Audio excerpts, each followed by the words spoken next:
Hop, hammaga salom. Mashinamizda 3-4 kun oldin qo'ygandik. 5900 deb.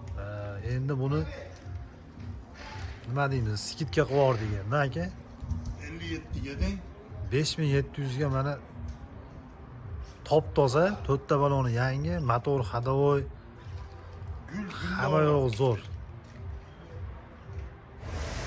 2022-yil mashina. Manzil Andijon viloyat Qo'rg'ontepa tumanida. Hozir chiqarib olamiz aka.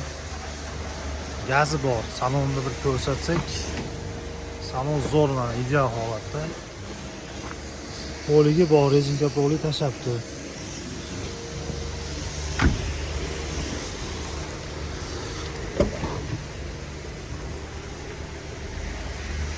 Mashinamiz umuman baholasa bechiqim. Telefon nomerida opisiyatsiyani qoldirib qo'yamiz. Aloqaga chiqa olasizlar. Bu tashgan nomer nimani? Hujjat pasetda bitadi. Ha, mashina egasi. Generalni ham chiqadi. Bo'ladi.